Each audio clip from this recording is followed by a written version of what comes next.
Bienvenue dans le parcours audio de la pensée du jour du Top Chrétien. Nous vous invitons à vous installer confortablement et à prendre un temps de pause avec Dieu. Le perfectionnisme tue, de David Nolan. Tous ont péché et sont privés de la gloire de Dieu. Romains 3, verset 23. Le perfectionnisme, bien qu'il puisse être perçu comme une quête de l'excellence, peut devenir nocif lorsqu'il est excessif ou rigide. L'un de ces dangers est le stress chronique. Les perfectionnistes se mettent constamment sous pression pour atteindre des objectifs souvent inatteignables. Cette tension permanente peut mener à l'anxiété, à la peur de l'échec et à un sentiment d'épuisement. La Bible met en garde contre le perfectionnisme en affirmant que personne n'est parfait et que notre valeur ne réside pas dans nos propres efforts, mais dans la grâce de Dieu. Romains 3, versets 23 à 24. Elle enseigne qu'il faut se reposer en Dieu plutôt que chercher à tout contrôler, et met l'accent sur l'humilité, rappelant que Dieu résiste aux orgueilleux. Enfin, la Bible place l'amour et les relations humaines au-dessus de la quête de perfection, nous exhortant à la grâce envers nous-mêmes et envers les autres. En s'imposant des attentes irréalistes, les perfectionnistes en attendent également parfois trop des autres. Cette attitude critique peut créer des tensions dans les relations personnelles et professionnelles, car les autres se sentent jugés ou insuffisants. La difficulté à déléguer, parce que personne ne fait les choses aussi bien qu'eux, renforce souvent ce problème. Le perfectionnisme peut conduire à un épuisement émotionnel et au burn-out. La pression constante pour tout maîtriser parfaitement engendre une fatigue psychologique et physique. Les perfectionnistes ont en outre souvent du mal à savourer leur réussite, se focalisant uniquement sur ce qui aurait pu être amélioré. Cette insatisfaction permanente peut, à terme, engendrer des troubles de santé mentale comme la dépression. Le manque de résilience est également un danger majeur. Les perfectionnistes luttent pour accepter leurs erreurs et l'échec, les voyant comme des reflets de leurs valeurs personnelles. Ils peuvent devenir rigides dans leur approche et éviter de prendre des risques, craignant de ne pas réussir parfaitement. Cette peur de l'échec peut limiter leur croissance et leur créativité. Bien que le perfectionnisme puisse parfois encourager le dépassement de soi, ces dangers incluent le stress, l'anxiété, la procrastination, les conflits relationnels, le burn-out et la difficulté à accepter l'échec, freinant ainsi le bien-être général. La solution, venir à Jésus. Venez à moi, vous tous qui êtes fatigués et accablés, vous qui êtes déprimés, parce que vous ployez sous un fardeau trop lourd, et je vous donnerai du repos. Matthieu 11, verset 28.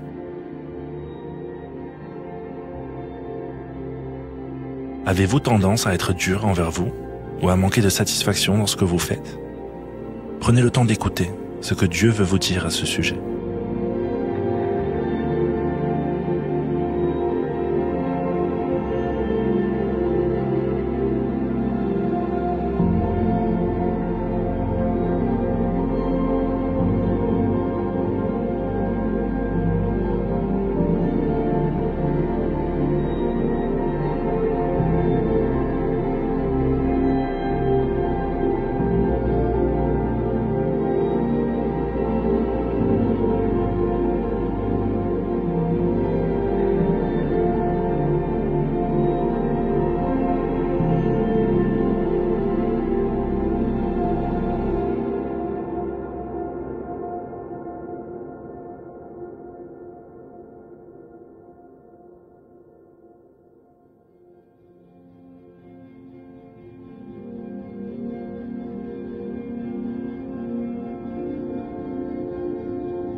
Prier, c'est simple.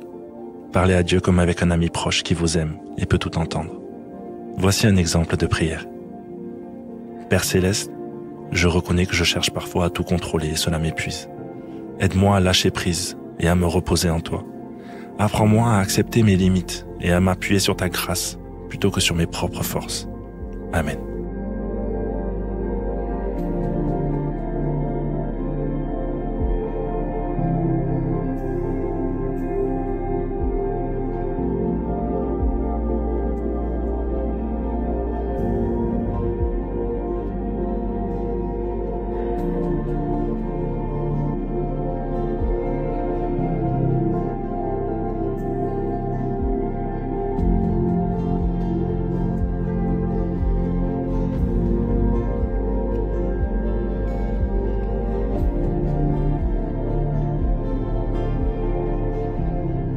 Louer Dieu, c'est lui manifester notre gratitude. Aujourd'hui, quels sont vos sujets de reconnaissance?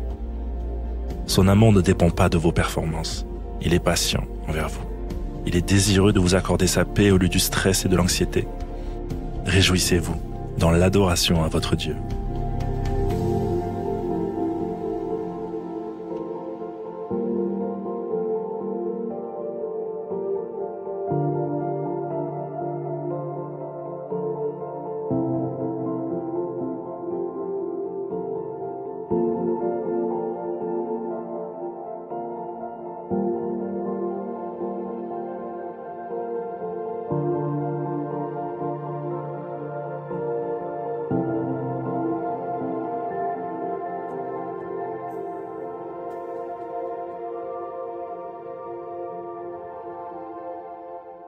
À présent, approfondissez ce que vous avez reçu en mettant en place des actions concrètes.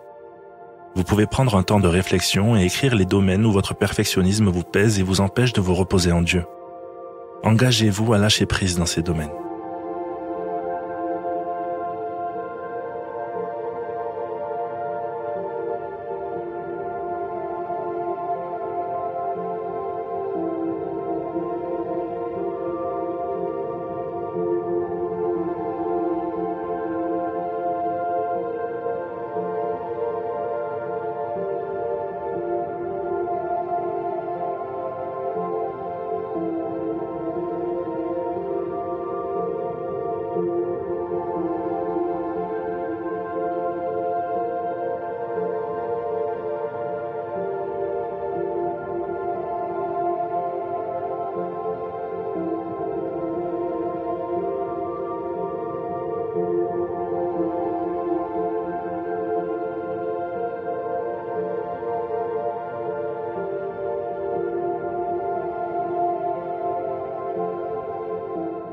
Notre parcours du jour se termine.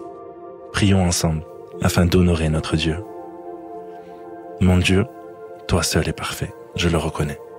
À toi seul règne la puissance et la gloire. Amen.